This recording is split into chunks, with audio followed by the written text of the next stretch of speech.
अगर आपका बैंक अचानक आपसे बोले आपकी सैलरी हमने रोक ली थी, अब वो कभी वापस नहीं मिलेगी, तो क्या आप चुप बैठेंगे? देश के करोड़ों सरकारी कर्मचारियों, पेंशनर्स और पूर्व सैनिकों के साथ कुछ ऐसा ही हुआ है। लेकिन कहानी सिर्फ 18 महीने के बकाये की नहीं है। असल कहानी है भारत की अर्थव्यवस्था, सरकार की रणनीति और उस सिस्टम की जो आपको राहत का एहसास देकर आपका सबसे बड़ा नुकसान छुपा देता है। एक तरफ खबरें चल रही हैं, डीए 60% पहुंचा, सरकार ने कर्मचारियों को बड़ी सौगात दी, सैलरी में भारी उछाल, और दूसरी तरफ करीब 1.5 लाख करोड़ रुपए का वो पैसा जो लाखों परिवारों का अधिकार था, वो हमेशा के लिए इतिहास में दफन कर दिया गया। प्रणाम दोस्तों। सवाल है, क्या सरकार सच में कर्मचारियों को फायदा दे रही है या फिर ये एक बहुत बड़ा फाइनेंशियल इल्यूजन है? आज हम इस पूरे खेल को समझेंगे, उस सच को समझेंगे जो शायद टीवी डिबेट्स में आपको कभी भी नहीं बताया जाएगा। तो डीए आखिर होता क्या है? सबसे पहले एक चीज बिल्कुल साफ कर लीजिए, जब सरकार कहती है कि हमने डीए बढ़ा दिया, तो टेक्निकली सरकार आपको कोई बोनस, गिफ्ट या फेवर नहीं दे रही होती। डीए यानी डियरनेस अलाउंस। असल में आपकी सैलरी का ऑक्सीजन सिलेंडर है ये। क्यों? क्योंकि महंगाई हर दिन आपकी जेब काट रही होती है। आज से 5 साल पहले जो सिलेंडर अगर 700 का आता था, आज वो 1200 के आसपास हो चुका है।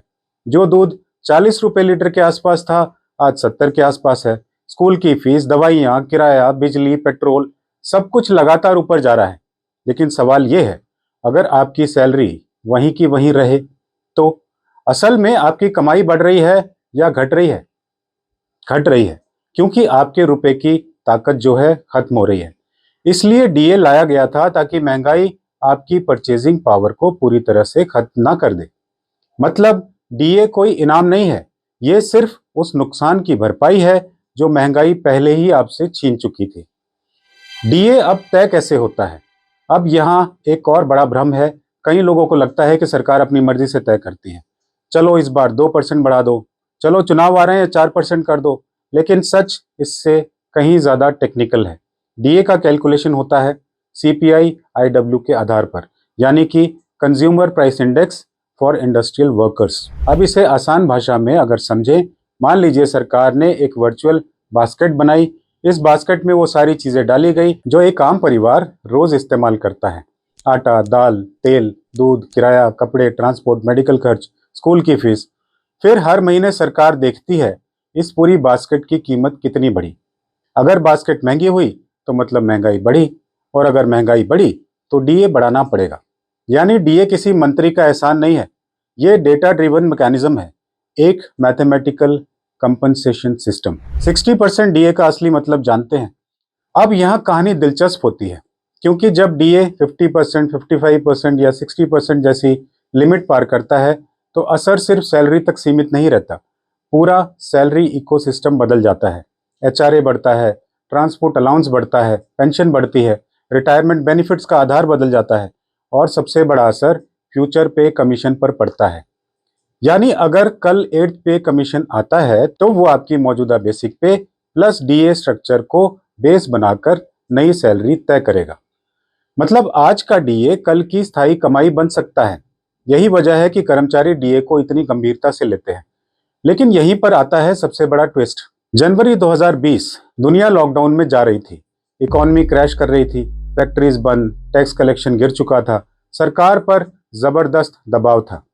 और तभी फैसला लिया गया, सरकारी कर्मचारियों, पेंशनर्स और सैनिकों का डीए जो है फ्रीज होगा 18 महीने तक, जनवरी 2020 से जून 2021 तक। उस वक्त देश ने कहा, ठीक है, ये राष्ट्रीय संकट है। लोगों ने विरोध नहीं किया, किसी ने सड़कें नहीं जलाई, किसी ने देश हित पर सवाल नहीं उठाया। क्यों? क्योंकि सबको लगा अभी रोक रहे हैं, बाद में दे देंगे। लेकिन फिर आया सबसे बड़ा शौक। सरकार ने कहा डीए तो आगे बढ़ेगा, लेकिन 18 महीने का एरियर नहीं मिलेगा। यानी जो पैसा रुक गया वो हमेशा के लिए खत्म। ये सिर्फ पैसा नहीं था। अब कई लोग सोचते हैं, अरे छोड़ो, गवर्नमेंट एम्प्लॉयज हैं, क्या फर्क पड़ता है? फर्क पड़ता है, बहुत बड़ा फर्क। किसी क्लर्क के लिए ये 40 से 50 हजार थे, किसी टीचर के लिए 80 हजार थे, किसी रिटायर्ड जेसीओ के लिए 1.5 लाख तक थे, किसी विडो पेंशनर के लिए ये दवाइयों का खर्च था, किसी सोल्जर के परिवार के लिए बच्चे की कॉलेज फीस थी, किसी बुजुर्ग माँ बाप के इलाज का पैसा था। अब जरा सोचिए, अगर आपकी सैलरी से 18 महीने का हिस्सा रोक दिया जाए और फिर कहा जाए अब भूल जाइए, तो क्या वो सिर्फ एक एडमिनिस्ट्रेटिव डिसीजन होगा या फाइनेंशियल बिट्रेयल जैसा महसूस होगा आपको? अब आते हैं सबसे बड़े सवाल पर। अगर कर्मचारियों को पैसा नहीं मिला तो कहां गया? यहां हमें समझना होगा फिस्कल डेफिसिट। सरकार की कमाई कम थी, खर्च बहुत ज्यादा। कोविड के बाद सरकार को चाहिए था free ration scheme, vaccination, infrastructure push, highways, railways, defence purchases, subsidies, और ये सब सस्ता नहीं आता। इसी दौरान भारत एग्रेसिवली कैपेक्स बढ़ा रहा था। सरकार ने सोचा अगर अभी 1.5 लाख करोड़ एरियर में दे दिए तो फिस्कल डेफिसिट टारगेट जो है बिगड़ जाएगा, और अगर फिस्कल डेफिसिट बिगड़ा तो ग्लोबल रेटिंग एजेंसीज जैसे मूडीज, फिच, S&P सब भारत को रिस्की इकॉनमी मान सकते थे। इसका मतलब फॉरेन इन्वेस्टमेंट घट सकता था, रुपये कमजोर हो सकता था, इंपोर्ट महंगा हो सकता था और फिर महंगाई और बढ़ सकती थी। यानी सरकार ने क्या किया? एक बेहद calculated choice, present stability versus employee compensation, और सरकार ने चुना सिस्टम स्टेबिलिटी। लेकिन आखिर कीमत किसने चुकाई? अब यहाँ सबसे बड़ा नैतिक सवाल खड़ा होता है। देश बचाना जरूरी था, इकॉनमी संभालना जरूरी था, इंफ्रास्ट्रक्चर जरूरी था, लेकिन क्या इसकी पूरी कीमत सिर्फ कर्मचारियों और पेंशनर्स को चुकानी चाहिए थी? क्या देश का फिस्कल शॉक एब्जॉर्बर सिर्फ यही वर्ग है? हर संकट में सबसे पहले salary freeze, DA freeze, pension delay, आखिर क्यों? क्या इसलिए क्योंकि ये वर्ग ऑर्गेनाइज्ड है, टैक्स पेयर है और शांत रहता है? यही वो सवाल है जो अंदर ही अंदर करोड़ों लोगों को परेशान करता है। और यहीं पर पूरा मामला और ज्यादा संवेदनशील हो जाता है, क्योंकि उसी दौर में जब कर्मचारियों और पेंशनर्स से कहा जा रहा था देश मुश्किल दौर में गुजर रहा है, त्याग करना पड़ेगा, उसी समय देश में क्या हो रहा था? फ्री राशन स्कीम लगातार बढ़ाई जा रही थी। चुनावों के आसपास नई नई वेलफेयर स्कीम्स लॉन्च हो रही थी। कहीं मुफ्त बिजली का ऐलान, कहीं मुफ्त गैस, कहीं महिलाओं को डायरेक्ट कैश ट्रांसफर, कहीं किसानों के खातों में सम्मान निधि। और ध्यान दीजिए, मैं ये नहीं कह रहा गरीबों की मदद करना गलत है, बिल्कुल नहीं। भारत जैसे देश में करोड़ों लोग आज भी सरकारी सहायता पर निर्भर हैं। फ्री राशन ने महामारी के समय लाखों परिवारों को भूख से बचाया, ये भी सच है। लेकिन सवाल स्कीम का नहीं है, सवाल है प्राथमिकता का, प्रायोरिटी का। अगर सरकार के पास अरबों खरबों रुपए वेलफेयर स्कीम्स के लिए हैं, इलेक्शन ईयर प्रोजेक्ट्स के लिए हैं, मैसिव एडवर्टीजमेंट कैंपेन्स के लिए हैं, तो फिर कर्मचारियों का वो पैसा जो उन्होंने पहले ही अर्न कर लिया था, उसे फाइनेंशियल बर्डन क्यों कहा गया? यही वो जगह है जहां नैरेटिव टूटने लगता है, क्योंकि एक तरफ सरकार कहती है खजाने पर दबाव है और दूसरी तरफ हजारों करोड़ के नए अनाउंसमेंट्स होते रहते हैं, नई योजनाएं आती रहती हैं, बड़े बड़े उद्घाटन होते रहते हैं, इलेक्शन से पहले सब्सिडी पैकेज बढ़ जाते हैं। तो फिर एक आम आदमी, एक आम कर्मचारी के मन में सवाल उठना स्वाभाविक है। जब वोट के समय पैसा निकल सकता है तो हमारे हक के समय खजाना खाली क्यों हो जाता है? और यही सवाल सबसे खतरनाक होता है, क्योंकि ये सिर्फ इकोनॉमिक्स नहीं रहता, ये ट्रस्ट डेफिसिट बन जाता है। एक ऐसा भरोसे का संकट जहां कर्मचारी को लगने लगता है कि उसकी सैलरी और उसका डीए सरकार के लिए सबसे आसान एडजस्टमेंट टूल बन चुके हैं। मतलब जब पैसा बचाना हो डीए फ्रीज कर दो, जब फिस्कल डेफिसिट संभालना हो एरियर रोक दो, और जब चुनाव आए तो फ्री स्कीम्स की बारिश शुरू कर दो।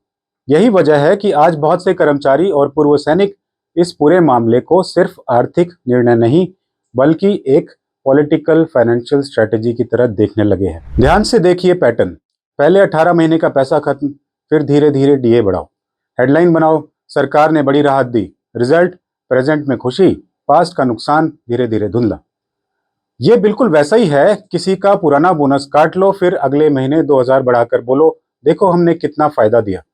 साइकोलॉजी में इसे कहते हैं परसेप्शन मैनेजमेंट और राजनीति में नैरेटिव बिल्डिंग। क्योंकि सरकारी कर्मचारी, पेंशनर्स और एक्स सर्विसमैन ये सिर्फ नंबर्स नहीं है, ये एक massive politically aware vote bank है। ये लोग पॉलिसी समझते हैं, बजट समझते हैं और सबसे जरूरी इन्हें अपना नुकसान याद रहता है। हेडलाइन कुछ दिन असर करती है लेकिन जेब का नुकसान सालों तक याद रहता है। यही वजह है कि अंदर ही अंदर एक साइलेंट डिससेटिस्फेक्शन पनप रहा है, जो टीवी पर नहीं दिखता लेकिन ईवीएम में दिख सकता है। तो आज की कहानी सिर्फ डीए की नहीं थी, ये कहानी थी महंगाई की, सरकार की वित्तीय प्राथमिकताओं यानी प्रायोरिटीज की, और उस बैलेंस की जहां एक तरफ इकॉनमी बचानी होती है और दूसरी तरफ उन लोगों का भरोसा भी जो इस देश का सिस्टम चलाते हैं। लेकिन सबसे बड़ा सवाल अभी भी वहीं खड़ा है, अगली बार अगर देश पर कोई आर्थिक संकट आया तो क्या फिर सबसे पहले कर्मचारियों की सैलरी, उनका डीए, उनकी पेंशन ही कुर्बान होगी? क्या भारत की इकॉनमी इतनी मजबूत नहीं बन सकती कि संकट के समय भी अपने कर्मचारियों का हक जो है सुरक्षित रख सके?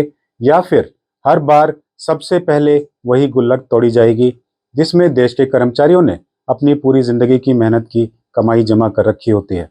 आप क्या सोचते हैं? क्या 18 महीने का डीए एरियर वापस मिलना चाहिए?